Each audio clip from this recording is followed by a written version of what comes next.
వైద్య విద్యలో ప్రవేశాలకు నిర్వహించే నీట్ యూపీ ప్రశ్నాపత్రం లీక్ వ్యవహారాలపై విద్యార్థులు ఆందోళన కొనసాగిస్తున్న వేళ నీట్ పేపర్ లీక్కు బాధ్యత వహిస్తూ కేంద్ర విద్యాశాఖ మంత్రి ధర్మేంద్ర ప్రధాన్ తన పదవికి రాజీనామా చేశారు. తన రాజీనామా లేఖను ప్రధానమంత్రి నరేంద్ర మోదీకి పంపిన ధర్మేంద్ర ప్రధాన్ యువ ఆంక్షలను గౌరవిస్తున్నానని గత 10 రోజులుగా జరుగుతున్న పరిణామాలు తనను బాధించాయని పేర్కొన్నారు.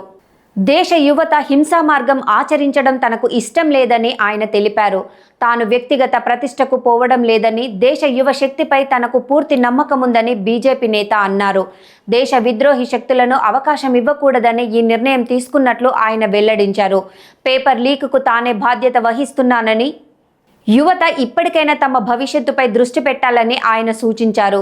కాక్రోచ్ జనతా పార్టీ ప్రతినిధులతో 3వ విడత చర్చలకు ముందు ఆయన రాజీనామా చోటు చేసుకోవడం గమనార్హమని, నిరసనకారులపై ఎలాంటి కేసులు పెట్టబోమని, పరీక్షల సంస్కరణలు, పేపర్ల లీకులపై పార్లమెంటులో కూలంకషంగా చర్చిస్తామని, ఆత్మహత్య చేసుకున్న విద్యార్థుల కుటుంబాలకు నష్టపరిహారం చెల్లించే విషయాన్ని పరిశీలిస్తామని, కేంద్రం 3 లిఖితపూర్వక హామీలను ఇవ్వడంతో ప్రముఖ సామాజికవేత్త సోనం వాంగ్చుక్ నిరాహార దీక్షను విరమించిన సంగతి తెలిసిందే.